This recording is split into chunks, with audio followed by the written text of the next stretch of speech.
¿Alguna vez te has preguntado por qué Dios, conocido por su amor infinito, opta por no salvar a algunas personas? Esta pregunta abre un panorama intrigante sobre el amor divino.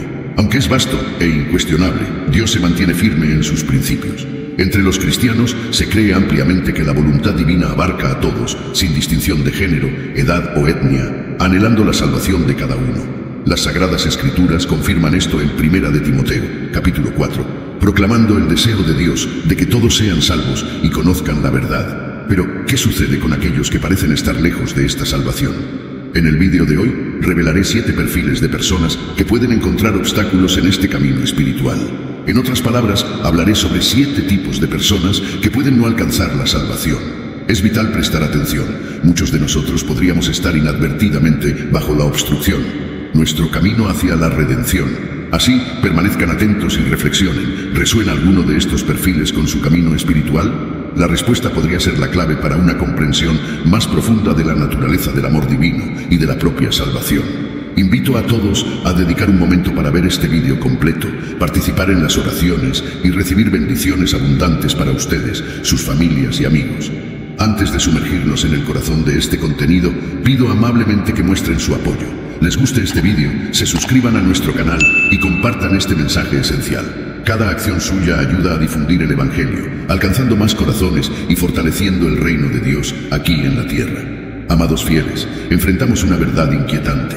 No todos en este mundo pueden o serán salvos. Esta realidad es una advertencia, especialmente para aquellos que frecuentan la iglesia asiduamente. No es solo la presencia en las celebraciones dominicales, la participación activa en la comunidad, la oferta de diezmos, tener un título cristiano, hablar de manera piadosa o incluso el bautismo, lo que garantiza la salvación. La Biblia, en Mateo capítulo 7, versículos 21 a 22, nos trae la seria advertencia de Jesús sobre el día del juicio.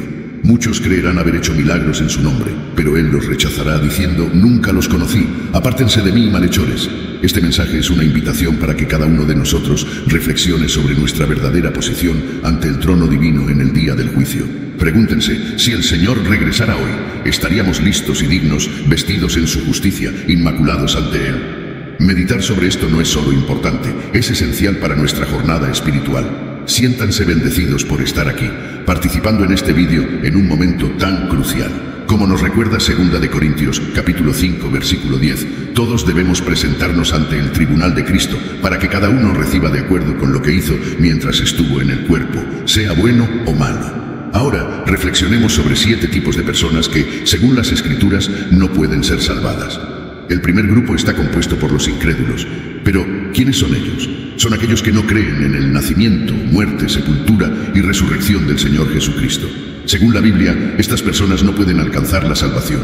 La única vía para la redención es a través de la fe en Dios. Sin esta creencia, nadie puede ser salvado de los pecados y de la influencia de Satanás. No hay otra manera de alcanzar la salvación excepto por la fe en Dios y la creencia en su Hijo, Jesucristo. El conocido pasaje en Juan 3, versículo 16, destaca que Dios amó tanto al mundo que entregó a su único Hijo para que todo aquel que en Él cree no perezca, sino que tenga vida eterna. Muchos pueden subestimar la simplicidad de este plan de redención, y es por eso que la incredulidad es tan peligrosa. En segundo lugar, Dios no puede salvar a aquellos que buscan la salvación por otros medios que no sean a través de Jesucristo. Juan 5, versículo 40, afirma que algunos se negaron a ir a Jesús en busca de vida. Él es el único camino al Padre y nadie viene al Padre sino por Él. Hechos 4, versículo 12, nos dice que no hay otro nombre dado entre los hombres por el cual debamos ser salvos, excepto Jesucristo. Nada más puede salvar a una persona, ni la inteligencia, poder, dinero, buena apariencia, o incluso familiares o amigos. Somos salvos solo por la sangre de Jesús, y su muerte en la cruz pagó por nuestros pecados. La próxima categoría de personas que, según las Escrituras, no pueden ser salvadas son los hipócritas. Jesús abordó directamente a estos individuos en Mateo 23, versículo 3. «Ay de ustedes, maestros de la ley y fariseos hipócritas, cierran el reino de los cielos ante los hombres. Ustedes mismos no entran, ni dejan entrar a aquellos que están tratando». Un hipócrita es alguien que finge ser lo que no es. Los domingos se presentan en la iglesia con vestimentas apropiadas, levantando manos santas hacia Dios. Sin embargo, en los fines de semana se comportan como cualquier otra persona en ambientes mundanos. Para ellos, la salvación y la vida de fe son meras formalidades, tratando la iglesia como un centro social sin verdadera devoción. Estas personas pueden incluso adorar a Dios públicamente, pero no permiten que la vida de Cristo se manifieste verdaderamente en sus actos y pensamientos. Pueden pasar años en la iglesia, pero no muestran frutos que prueben la fe que profesan. Están en la puerta del reino, pero no entran y aún impiden que otros entren. En el Evangelio de Lucas, capítulo 18, versículos de 9 a 14, encontramos la historia de un fariseo que se consideraba justo y despreciaba a los demás. En contraste, Jesús elogió la actitud humilde del publicano que, consciente de sus pecados, imploraba la misericordia de Dios. Esta narrativa ilustra la advertencia bíblica contra la autojustificación. En Efesios, capítulo 2, versículos 8 y 9, se nos recuerda que la salvación viene por la gracia, a través de la fe, y no es algo que podamos alcanzar o de lo cual podamos jactarnos. La quinta categoría de personas que no pueden ser salvadas son los apóstatas. Según Pedro 2, versículos 20 a 22, nos habla claramente sobre ellos, diciendo que si alguien, después de conocer a nuestro Señor y Salvador Jesucristo, vuelve a involucrarse y es vencido por el mundo, su condición final es peor que la inicial. Esto resalta la gravedad de alejarse del camino de la verdad después de haberlo conocido. Esos individuos se encuentran en una situación peor al final que al principio. Habría sido mejor para ellos no haber conocido el camino de la justicia que después de conocerlo, dar la espalda al mandamiento sagrado que les fue entregado. Es como describen los proverbios: el perro vuelve a su vómito y el cerdo lavado a revolcarse en el lodo. La Biblia nos muestra el cuadro de aquellos que se vuelven religiosos y abandonan sus prácticas corruptas e inmorales, pero que al final revelan su verdadera naturaleza y regresan a ellas. Un cerdo lavado sigue siendo un cerdo. Estas son personas que juegan con los fundamentos de las creencias cristianas, como el bautismo, la comunión y la asistencia a la iglesia, pero que eventualmente revelan su verdadero yo, volviendo al mundo y sus tentaciones, porque en realidad nunca tuvieron fe. La próxima categoría de personas que la Biblia dice que no pueden ser salvadas son los blasfemos. Jesús aborda este tema en Mateo, capítulo 12, versículos 31 y 32, donde advierte que todo tipo de pecado y blasfemia puede ser perdonado, excepto la blasfemia contra el Espíritu Santo. Aquel que habla contra el Espíritu Santo no será perdonado, ni en esta era, ni en la venidera. Algunas personas blasfeman contra Dios, burlándose del Espíritu Santo y menospreciando su manifestación. Este se considera el pecado imperdonable. Por tanto, es crucial tener cuidado con lo que se dice sobre el Espíritu Santo. Eviten chistes, asociaciones o grupos que hablen de manera despectiva sobre el mover del Espíritu de Dios, pues esto puede llevar al cometimiento de este pecado imperdonable. El último grupo de personas que, según las Escrituras, Dios no puede salvar son los ya fallecidos. Es común que muchas personas busquen a pastores y líderes religiosos pidiendo oraciones durante el funeral de un ser querido. Sin embargo, es importante entender que ninguna oración puede cambiar el destino de una persona después de su muerte. La salvación es posible solo mientras está vivo. Después de la muerte, se vuelve completamente inalcanzable. La idea de un purgatorio, como algunos creen, no encuentra respaldo en la verdad de la palabra de Dios. La salvación es posible solo en vida, y es por eso que es crucial entregar su vida a Jesús. Amigos, espero que ahora puedan comprender que algunas personas pueden no ser salvadas. Esto no ocurre por falta de amor de Dios, sino porque Él no puede comprometer su estándar de justicia para salvar a alguien. El mayor acto de amor fue cuando Dios envió a su Hijo para morir por nosotros en la cruz del Calvario, incluso cuando todavía éramos pecadores. Después de ese sacrificio supremo, si alguien opta por no creer, Dios no comprometerá sus principios de nuevo. En conclusión, les pregunto, ¿realmente han aceptado a Jesús como su Señor y Salvador? Si aún no lo han hecho, este es el momento ideal. El arrebatamiento es un tema ampliamente discutido entre cristianos e incluso no cristianos. No es solo un evento futuro predicho, sino un evento profético que ciertamente ocurrirá. El momento exacto es desconocido, pero esto es lo que sabemos. Primera de Tesalonicenses, capítulo 4, versículos 15 a 17, nos dice que según la palabra del Señor, nosotros que estemos vivos y que permanezcamos hasta la venida del Señor, ciertamente no precederemos a los que durmieron. Porque el mismo Señor descenderá del cielo con un grito, con voz de arcángel y con la trompeta de Dios, y los muertos en Cristo resucitarán primero. Después de eso, nosotros que estemos vivos y que permanezcamos seremos arrebatados juntos con ellos en las nubes para encontrarnos con el Señor en el aire. Y así estaremos con el Señor para siempre. Este es el momento que esperamos con esperanza y fe. Ser arrebatados para reunirnos con el Señor en las nubes es, sin duda, una experiencia gloriosa que todo creyente espera con gran expectativa. El arrebatamiento es un evento singularmente destinado al pueblo del Señor, a aquellos que han depositado su fe en la gracia salvadora de Jesús y se han apartado de una vida de pecado. Esto significa que, independientemente de cuántas buenas acciones se realicen en la tierra o cuán nobles sean las intenciones, si alguien no es un creyente que vive para Dios, no será arrebatado cuando llegue ese momento. Algunas personas creen que el arrebatamiento ocurrirá más de una vez, dando una segunda oportunidad a aquellos que pierdan la primera. Sin embargo, la Biblia no apoya esa idea. Por lo tanto, es esencial hacer todo lo posible para asegurarse de participar en esta experiencia gloriosa. El arrebatamiento sucederá solo una vez y no se repetirá. Ser dejado atrás significará enfrentar el caos y la persecución del anticristo. Por otro lado, para aquellos que sean arrebatados, será el inicio de un reinado eterno con el Señor. La relación entre los creyentes arrebatados y Jesús será eterna. No solo escaparán del peligro del infierno, sino que también abrazarán y disfrutarán plenamente lo que significa tener la vida eterna. El último enemigo, que es la muerte, será juzgado y vencido. Este vídeo explicará detalladamente qué es el arrebatamiento. Les pido que sigan con atención, ya que esto fortalecerá su fe y eliminará cualquier temor sobre el arrebatamiento de su corazón. La palabra arrebatamiento describe un evento crucial en las Escrituras, en el cual Dios retira a todos los creyentes en Cristo Jesús de la tierra, abriendo camino para que su justo juicio sea derramado durante el período de la tribulación. Es fundamental destacar que la palabra arrebatamiento no se menciona explícitamente en ningún lugar de la Biblia. Sin embargo, varios versículos en diferentes partes de las Escrituras apuntan a la ocurrencia de este gran evento. Ejemplos de estos versículos se encuentran en los evangelios de Mateo, Marcos y Lucas, así como en las epístolas y en otras partes del Nuevo Testamento. Estos textos confirman la ocurrencia profetizada que llamamos arrebatamiento. Debido a la importancia de este evento futuro, mucho se ha enseñado sobre el arrebatamiento.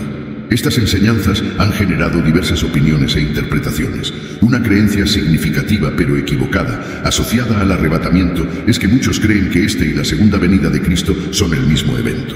Sin embargo, las Escrituras no sostienen esa visión. La Biblia afirma claramente que el arrebatamiento y la segunda venida de Cristo son eventos distintos. Vamos a aclarar algunas diferencias clave entre el arrebatamiento y la segunda venida. Durante el arrebatamiento, todos los creyentes se encontrarán con Jesús en las nubes, como se describe en 1 de Tesalonicenses 4, versículo 17. Por otro lado, en la segunda venida, todos los creyentes arrebatados regresarán con el Señor a la tierra. Este retorno tiene el propósito de juzgar a aquellos que permanecieron en la tierra y no recibieron la marca de la bestia, para vencer al anticristo y a Satanás y para reinar por 1000 años, como se relata en Apocalipsis 19 y 20. Esta es una diferencia significativa entre los dos eventos. El arrebatamiento, como se definió anteriormente, será el momento en que los santos sean removidos de la tierra para encontrarse con el Señor en las nubes. En contraste, la segunda venida es el evento en el cual el Señor regresará con todos los creyentes que fueron arrebatados para juzgar a aquellos que quedaron en la tierra y encerrar al diablo por 1000 años. En segundo lugar, el arrebatamiento será un evento instantáneo, a diferencia de la segunda venida de Cristo. En 1 Corintios 15, versículo 52, está escrito: en un momento, en un abrir y cerrar de ojos, a la última trompeta. Porque sonará la trompeta, y los muertos serán resucitados incorruptibles, y nosotros seremos transformados. El arrebatamiento ocurrirá en un abrir y cerrar de ojos, mientras que la segunda venida será un evento visible para todos, conforme a Mateo 25, versículo 27. Porque como el relámpago sale del oriente y se muestra hasta el occidente, así será también la venida del Hijo del Hombre. En tercer lugar, el arrebatamiento puede ocurrir en cualquier momento, pero la segunda venida de Cristo no sucederá hasta que ciertos eventos proféticos de los últimos tiempos se cumplan. Esto significa que el arrebatamiento precederá a la segunda venida. Existen varias interpretaciones y corrientes de pensamiento sobre el concepto del arrebatamiento, pero la Biblia sigue siendo la fuente más válida y precisa de información sobre este evento de los últimos tiempos. Una interpretación errónea común sobre el arrebatamiento es la idea de que está destinado solo a las personas buenas y morales. Las Escrituras enseñan y confirman que el arrebatamiento es para los creyentes en Cristo Jesús. Puedes ser un ciudadano ejemplar, generoso y cumplidor de las leyes de tu país, pero si no has confesado a Jesucristo como tu Señor y Salvador, temo decir que podrías ser dejado atrás en el arrebatamiento. La Biblia nos enseña algo de gran esperanza y consuelo, especialmente para aquellos que han perdido seres queridos creyentes en Cristo. Las Escrituras declaran que los muertos en Cristo resucitarán primero. Por lo tanto, si tienes un ser querido que falleció y era un creyente fiel en Jesucristo, traigo buenas noticias. Resucitarán primero y tendrán la esperanza de estar con el Señor en los aires durante el arrebatamiento. Esto es motivo de gran ánimo y alegría. Ahora te podrías preguntar, ¿es posible prepararse para el arrebatamiento? ¿Cómo puedo prepararme para este grandioso evento? La respuesta es un rotundo sí. Compartiré cómo prepararse para el arrebatamiento. Una de las maneras de estar listo es vivir una vida de fe y rectitud. Recuerda la pregunta que Jesús hizo a sus discípulos en Lucas 18, versículo 8. Pero cuando venga el Hijo del Hombre, ¿hallará fe en la tierra? Por lo tanto, amado, dedícate a las cosas que edifican tu fe y te motivan a vivir una vida justa. No permitas que nadie te desanime de la necesidad de vivir con fe y rectitud. Asegúrate de que no solo estás hablando de pureza, sino también viviéndola, pues el Señor te concede gracia y sabiduría. Otra manera de mantenerse preparado para el arrebatamiento es estudiar y comprender las enseñanzas bíblicas mientras se vive en preparación. Es esencial estudiar la palabra de Dios y aprender sus principios por ti mismo. Todo creyente que se dedica al estudio de la palabra de Dios se convierte en un obrero que no tiene de qué avergonzarse, capaz de manejar la palabra de verdad en todas las áreas de la vida. Es esencial leer, estudiar, comprender y aplicar la Biblia, evitando la búsqueda de nuevas revelaciones que, aunque puedan parecer excelentes, se desvían de la verdad sincera de la palabra de Dios. Una lección que es excesivamente compleja, mística o ambigua no es necesariamente verdadera. La mayoría de las veces, la verdad de la palabra de Dios se presenta de manera simple para que todos puedan estar completamente equipados para realizar buenas obras. Otra manera importante de prepararse para el arrebatamiento es permanecer dentro de una comunidad de creyentes genuinos. Proverbios 27 nos dice, como el hierro afila el hierro, así el hombre afila al rostro de su amigo. Vivir en comunidad con otros creyentes es fundamental. Como sugiere el dicho popular, hay seguridad en los números. La Biblia nos alienta a no descuidar nuestras reuniones con otros creyentes y a asegurar que nada nos aísle de la comunión. El aislamiento de la comunidad de creyentes no es algo que provenga de Dios, sino más bien una artimaña del enemigo. La cuarta manera de prepararnos para el arrebatamiento es orar por orientación y fuerza mientras vivimos en los últimos días. La oración es uno de los medios por los cuales permanecemos conectados con el Señor, especialmente en momentos en que nos sentimos solos en esta jornada celestial. Ora al Señor por orientación y fuerza, pues nuestra propia fuerza puede fallar, pero con el equipamiento del Señor no fallaremos. En conclusión, al tomar medidas para prepararse para el arrebatamiento, recuerde que Dios está colocando señales a lo largo del camino para guiarnos. La Biblia no especifica claramente cuándo ocurrirá el arrebatamiento, pero hemos sido advertidos y enseñados a estar atentos a las señales de los últimos tiempos. El propio Jesús nos instruyó sobre estas señales y la necesidad de estar vigilantes. Durante los últimos días, Jesús habló sobre estos eventos. Por lo tanto, ante la manifestación de estas señales en nuestros días, sería prudente prestar más atención a las Escrituras que nunca. Es crucial centrarnos en las orientaciones que Jesús nos dejó sobre cómo conducir nuestras vidas en los tiempos finales, como Él dijo en Mateo 24, versículo 33. Así también ustedes, cuando vean todas estas cosas, sepan que está cerca, a las puertas. En este video compartiré 3 enseñanzas vitales de Jesús y cómo se aplican de manera práctica y directa a nuestra vida cristiana cotidiana. El primer consejo de Jesús, encontrado en Mateo 24, versículo 46, nos informa que seremos bendecidos si somos encontrados cumpliendo sus instrucciones cuando Él regrese. Jesús, al orientar a los creyentes sobre su regreso, destacó que la verdadera fidelidad está en ser encontrado haciendo esto cuando el Maestro regrese. Él prometió que, en su vuelta, esos siervos fieles serían bendecidos. ¿Pero qué significa ser encontrado haciendo esto? ¿Qué exactamente debe estar haciendo el siervo, el creyente que sigue a Jesús, cuando el Señor regrese? Para permanecer seguro en estos últimos días, significa ser encontrado fielmente, realizando las tareas que el Señor nos ha confiado como creyentes. Esto implica que no debemos descuidar la misión que Él nos ha confiado hasta su glorioso retorno. Jesús aclaró esta idea a través de la parábola de los talentos. Ser encontrado haciendo esto significa estar activamente comprometido y dedicado a la misión que nos ha sido confiada, realizándola con excelencia mientras vivimos en sincera expectativa del inminente retorno de nuestro Maestro. Algunas de las responsabilidades que nos han sido confiadas incluyen predicar el Evangelio. Jesús instruyó a cada uno de sus seguidores a predicar el mensaje del Evangelio como parte de la Gran Comisión. Este es un llamado para todos aquellos que han depositado su fe en Jesús, para ser activos en la misión de llevar el Evangelio a todos a nuestro alrededor. Nuestro compromiso en difundir el mensaje del reino de Dios a aproximadamente 8.000 millones de personas en el mundo debe ser firme, independientemente de los obstáculos y desafíos que encontremos. A ser discípulos, además de difundir el Evangelio, Jesús nos encomendó a hacer discípulos.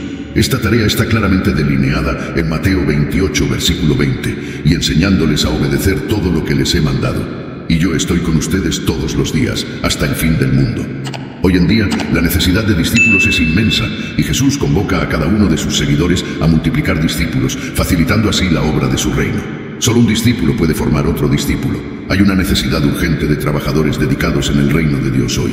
Cuando nos esforzamos en ayudar a las personas a acercarse a Dios, amarlo, servirlo y presentarlo, estamos, de hecho, poniendo en práctica el mandato de Jesús. Al hacer esto, nos comprometemos a ser encontrados haciendo esto en el momento del retorno del Señor.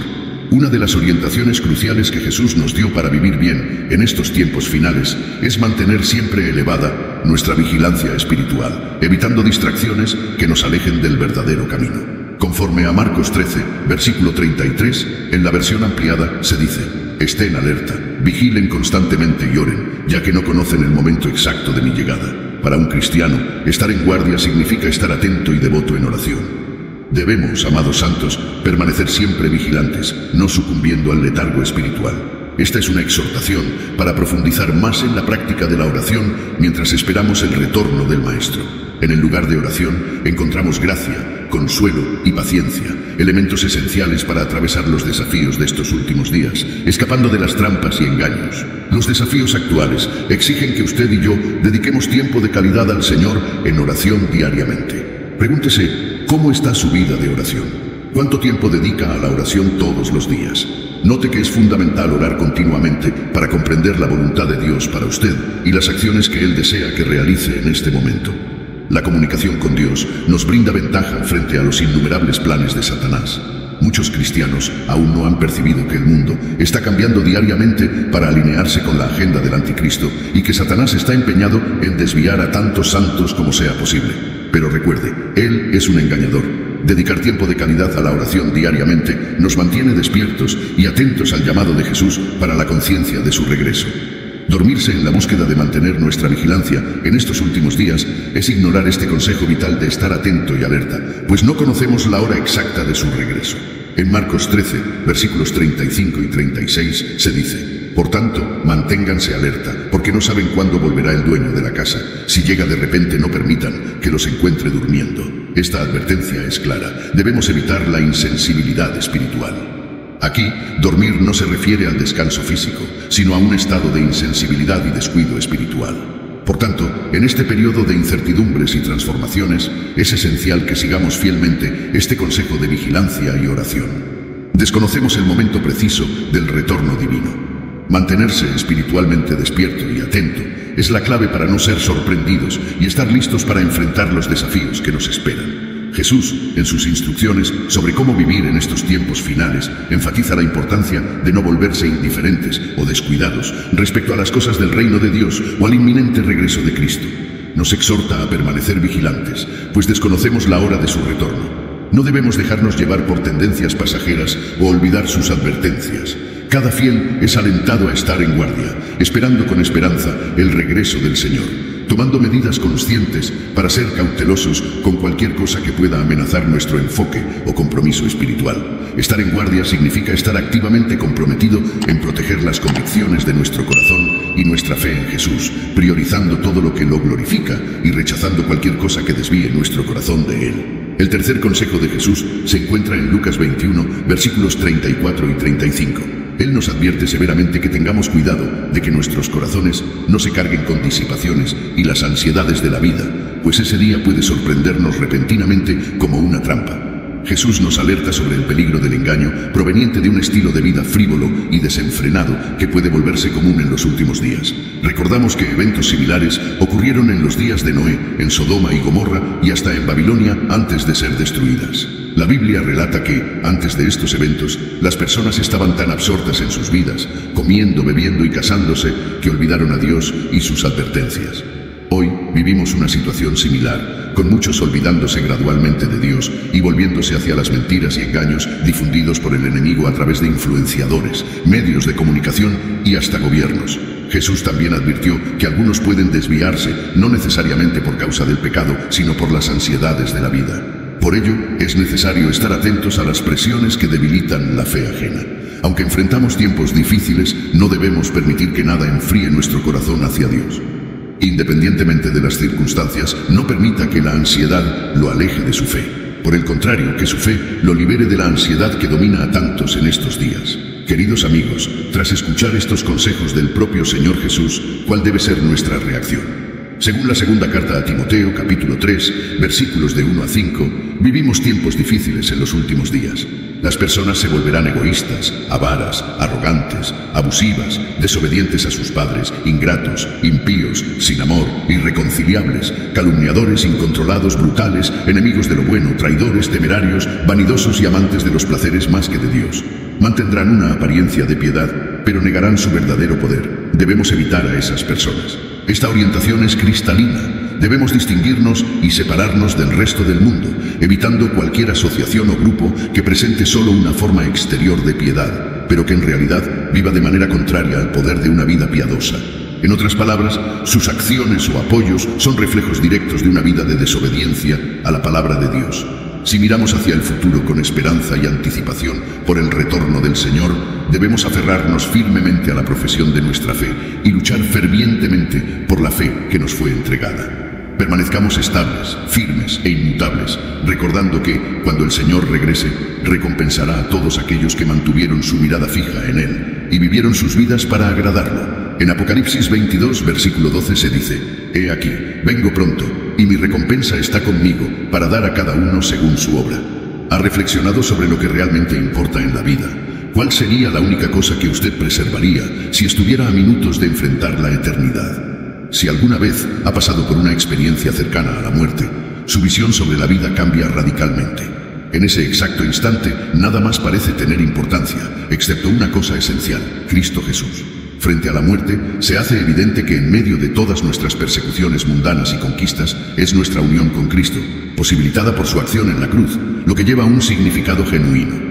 Acompáñeme mientras nos sumergimos en este mensaje profundo y exploramos la verdad eterna de la cruz de Cristo, que tiene el poder de salvar nuestras almas y ofrecernos la garantía de la vida después de la muerte. Esta es un mensaje de suma importancia y Dios desea que usted preste toda su atención. No deje pasar nada. Abra su corazón para recibirlo ahora. Nunca sabemos lo que puede ocurrir después de este momento. Conforme a lo destacado en Gálatas 6, versículo 14, nuestro mayor orgullo debe residir en la cruz de nuestro Señor Jesucristo, pues lejos esté de mí gloriarme, excepto en la cruz de nuestro Señor Jesucristo, por quien el mundo ha sido crucificado para mí y yo para el mundo. Frente a la eternidad, todas nuestras búsquedas y ambiciones mundanas pierden su valor y se vuelven insignificantes. Reflexionemos un poco sobre una persona que enfrenta un encuentro con la muerte, pues esto ofrece un paralelo impresionante con nuestras propias vidas. Piense en un empresario que planificó meticulosamente una reunión de negocios para la próxima semana. Frente a su muerte inminente, conforme su vida se desenrolla ante sus ojos, esa reunión se convierte en un pensamiento distante e irrelevante, perdiendo su valor. La búsqueda incansable por riqueza deja de dominar sus pensamientos, y hasta su pasión por su equipo de fútbol favorito palidece en comparación. Su amada casa, antes vista como un tesoro, ahora parece una posesión trivial. Amigos, este es un recordatorio conmovedor de que las cosas por las cuales nos esforzamos y damos tanta importancia, al final no tienen relevancia ante la eternidad. El dinero, los bienes materiales y hasta nuestros logros más estimados son efímeros comparados con la cuestión fundamental de dónde pasaremos la eternidad. La única cosa que realmente importa es la cruz de Cristo, pues juega un papel crucial en la definición de nuestro destino eterno. Es esencial tomar en serio esta lección, pues se aplica a cada uno de nosotros. La muerte es una realidad ineludible que llegará para todos, y en el momento en que se acerque, todas nuestras preocupaciones temporales y prioridades mal orientadas desvanecerán como humo. En el fondo sabemos de esta verdad, pero a menudo fallamos en dar la debida prioridad a nuestra relación con Dios, perdidos en la búsqueda de éxito, reconocimiento y conquistas mundanas. No debemos perder de vista lo que es eterno. Que esta revelación sea un llamado a despertar, animándonos a reevaluar nuestros valores y reajustar nuestras prioridades. Reflexionar sobre los misterios de la vida después de la muerte plantea preguntas profundas. ¿Qué sucede al término de nuestra jornada terrenal? ¿Qué nos espera más allá del umbral de la muerte? ¿Existe un reino llamado purgatorio? ¿O simplemente entramos en un sueño hasta el día prometido de la resurrección? Hebreos 9, versículo 27, ofrece una respuesta clara afirmando: y de la misma manera que está establecido para los hombres que mueran una sola vez, y después de esto el juicio. La palabra de Dios desmiente cualquier concepción de un estado intermedio después de la muerte y enfatiza la realidad del juicio después de la muerte. La idea de un purgatorio es reemplazada por la certeza de un juicio divino después de nuestra vida terrenal. Amigos, al tomar conciencia de la inevitabilidad de este juicio inminente, nuestras vidas cambiarán drásticamente. Comprender que seremos evaluados por un Dios santo y eterno, que examinará meticulosamente cada detalle de nuestras existencias, nos impulsa a adoptar un modo de vida diferente. Sepan que hasta las palabras que pronunciamos serán minuciosamente analizadas y juzgadas. Mi querido amigo, el juicio está a las puertas, acechando en el horizonte, y en este juicio, un factor crucial determinará los destinos de nuestras almas.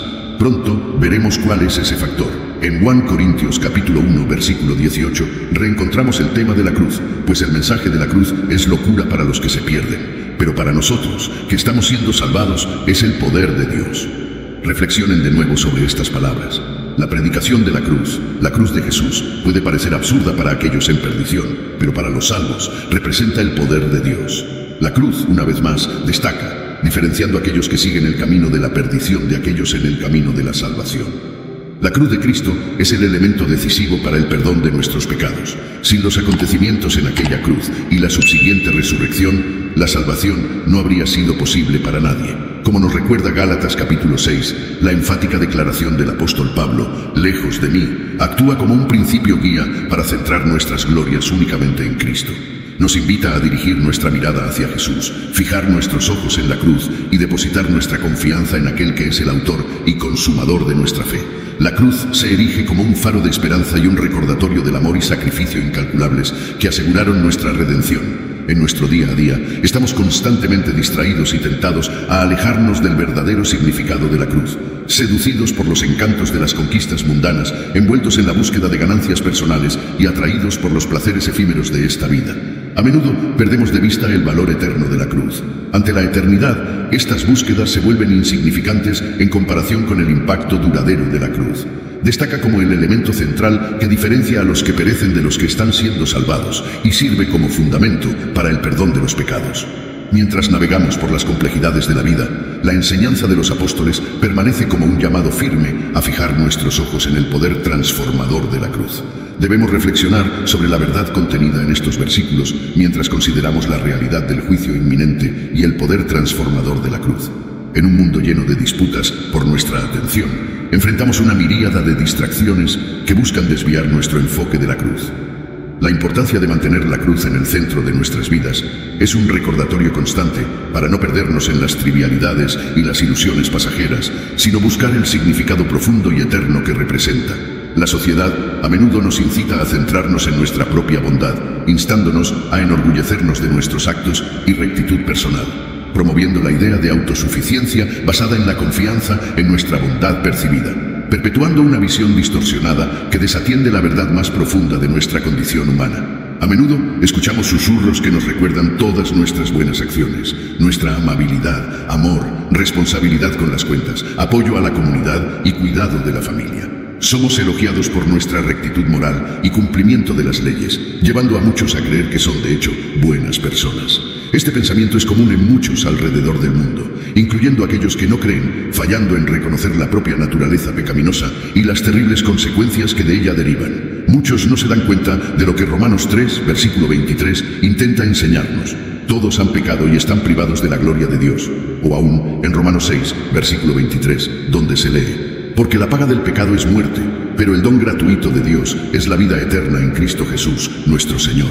Todos somos pecadores. La Biblia nos enseña que heredamos la naturaleza pecaminosa de Adán. Sin embargo, el engaño ilusiona a las personas, dándoles una falsa percepción de rectitud, manteniéndolas alejadas de la salvación, hasta que sea demasiado tarde. La comprensión limitada del pecado, vista solo como crímenes atroces o transgresiones graves, es desafiada por el mensaje del Evangelio, que señala a cada uno de nosotros y declara que todos hemos fallado en alcanzar la gloria del Todopoderoso.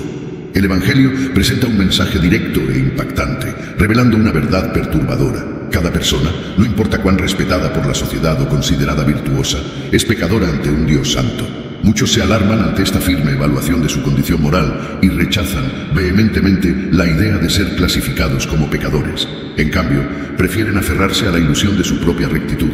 Por eso, el mensaje del Evangelio se convierte para ellos en algo ofensivo y difícil de comprender, una verdadera piedra de tropiezo. Esto sucede porque no están dispuestos a aceptar la realidad de su necesidad de salvación.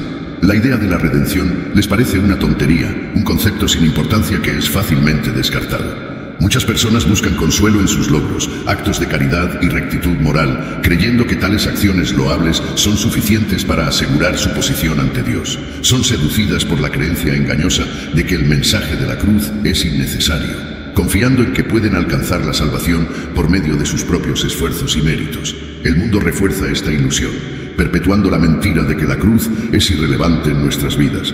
Sin embargo, es crucial resistir a esa falsedad y aceptar la incómoda verdad de que nuestra bondad, por sí sola, es insuficiente. Debemos reconocer que nuestra propia rectitud no es suficiente para redimirnos.